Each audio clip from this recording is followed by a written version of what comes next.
silence. It can be uncomfortable. Silence can be like an empty room, something we need to fill. We usually do everything we can to avoid the discomfort of silence. And yet, how many times have we remained silent on issues that deeply affect us and our communities? In every society, there are topics that linger in the shadows, subjects deemed too uncomfortable, too controversial, or too painful to talk about openly. These are the conversations that are often only hinted at, whispered, if they are spoken at all. We label these topics as taboo, and they sit like elephants in the room in our collective, cultural, unspoken rulebook. Why do we find some subjects so hard to discuss? There are many reasons. Often it's the fear of saying the wrong thing, fear of judgment or not being believed, not wanting to upset ourselves or others by having the conversation, thinking that it won't make a difference anyway, even if we do. And for many people, it's feeling as though they are not equipped with the skills and the knowledge to have the conversation, and so they avoid it. All of these are uncomfortable, and our subconscious dislikes discomfort, so it's natural that we'd want to avoid it. But topics move from shadow to light. Think for a moment about how the narratives around, say, mental health or menopause have evolved over the years. Not so long ago, these were subjects shrouded in discomfort, secrecy, and stigma. Today, we are beginning to have the conversations because we understand that openness leads to greater empathy, support, and healing. However, there are still many topics that remain in the shadows, ones that we hesitate to talk about. Among these is one that is critically important, yet deeply challenging to confront. And that's the issue of sexual violence. This is something that affects far too many people, directly or indirectly, including our precious children. Yet it remains veiled in layers of silence and stigma. But thankfully, topics can move from shadow to light. Like too many people, I experienced sexual violence as a child.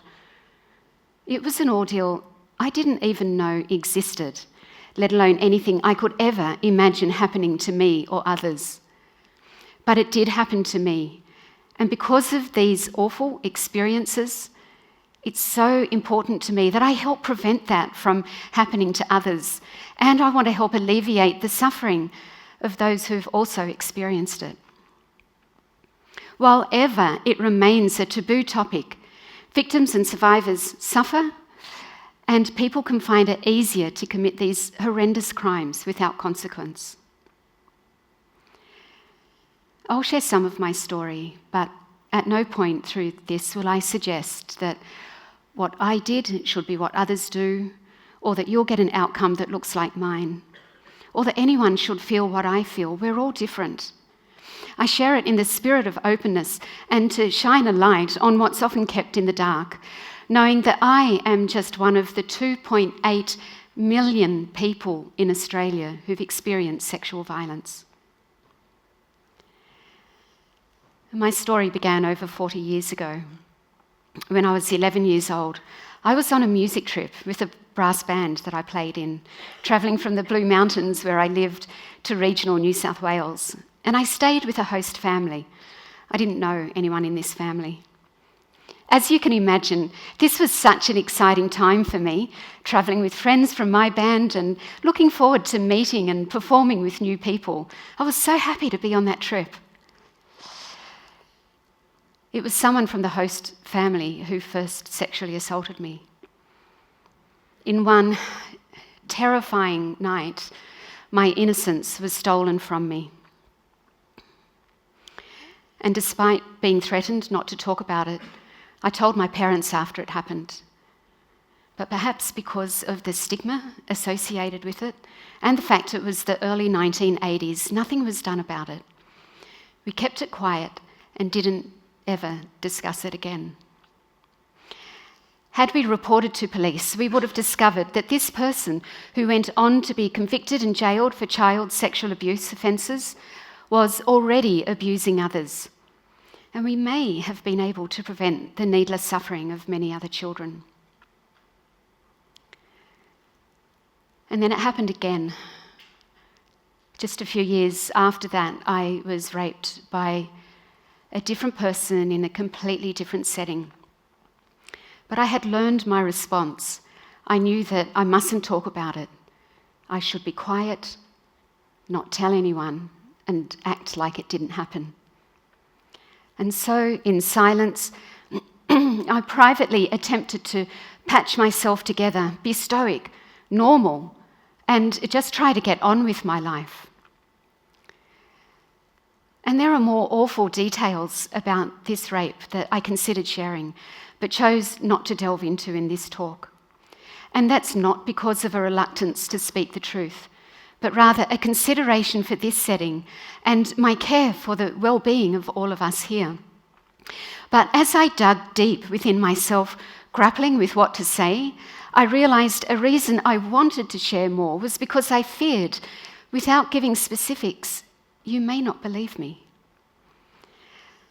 And this underscores a deeper issue many survivors face: the fear of not being believed, along with the additional layers of pain in sharing our stories, and the hope that when we do speak, our words will be met with understanding and belief. And choosing when, if ever, to speak up can take a long time. For so many years, I did all I could to ignore the reality of what happened to me, pushing the pain down under the surface. And I know I'm not alone, though we feel so alone. We feel so alone.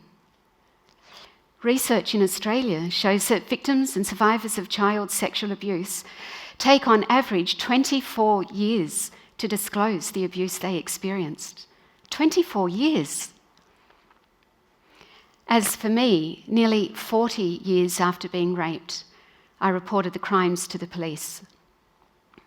This led to an investigation, charges being laid, a painful trial last year, and finally, after all those years, a guilty verdict.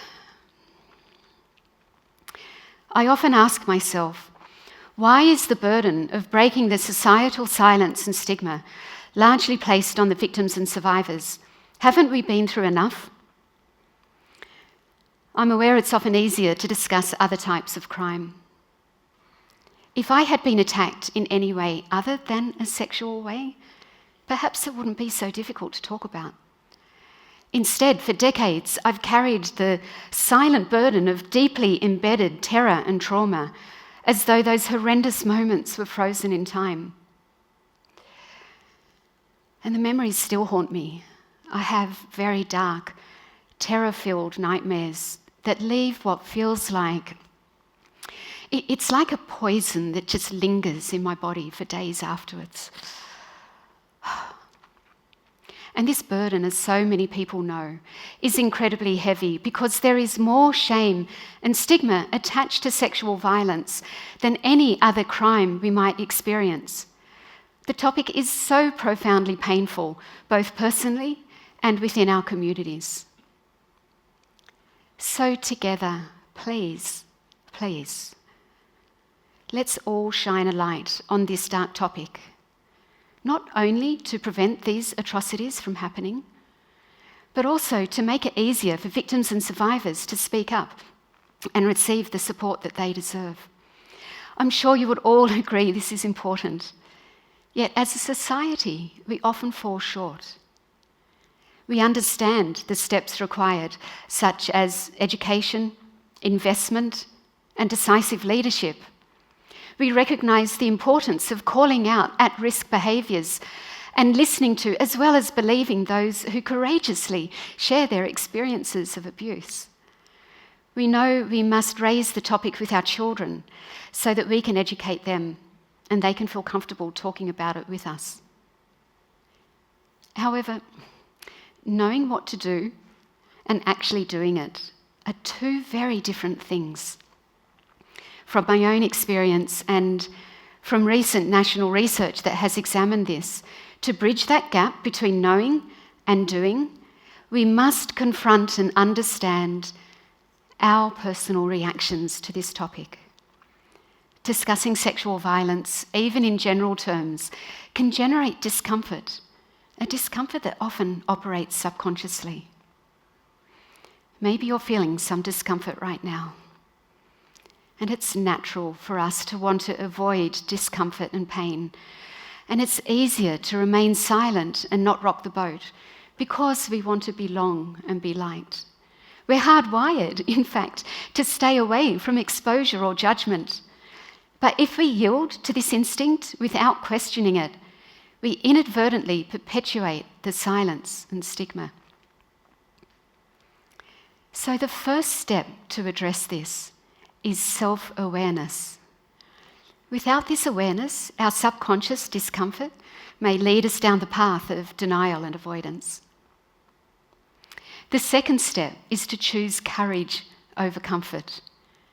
This choice involves confronting our discomfort and engaging with challenging topics, even when it feels safer to look away. So let's consider some ways that we can choose courage over comfort. I have a few suggestions, and maybe you've got ideas of your own. There's courage to listen. If you're someone who is told about abuse, can you give that person the time and space to be present, to listen, to believe, to care, to help them feel not alone? There's courage to talk with our children. If you're a parent or carer, can you talk with your kids about sexual violence and inappropriate behaviour? And what about enthusiastic consent and what healthy relationships look like? And I don't mean speaking only with the children who have suffered. I'm talking about speaking with all children about this.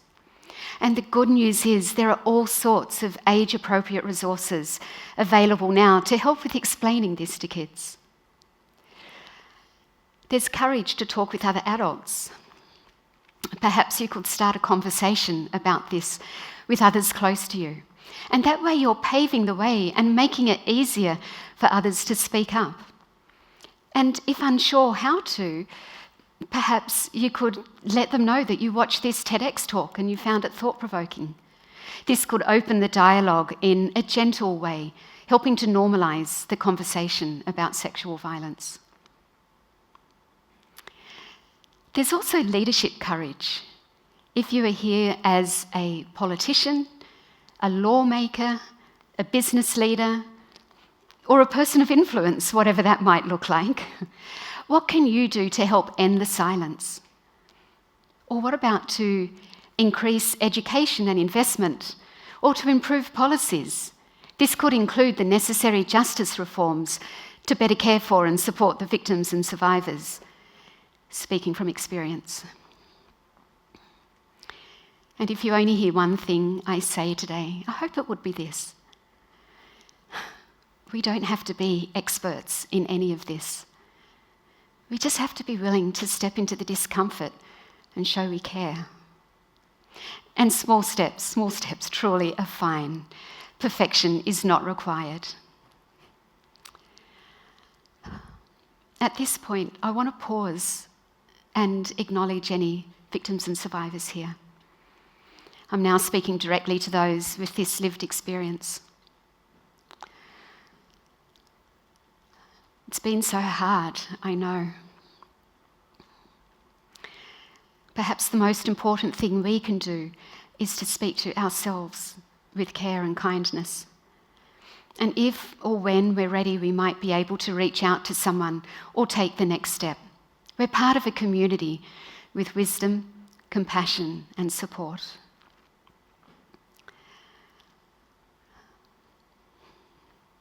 To everyone here, imagine the impact and the ripple effect if each of us had just one conversation about sexual violence. And now imagine if everyone in our country did the same.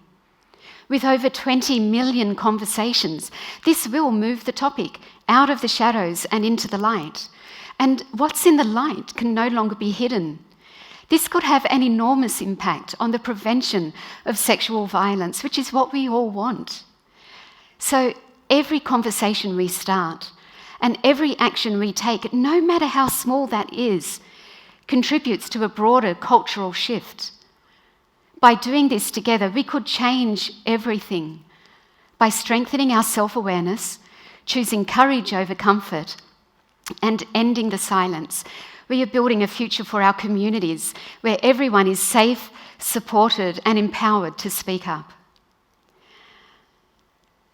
And despite the violence and the suffering I endured, I feel strong inside, bolstered by the wonderful support of people around me.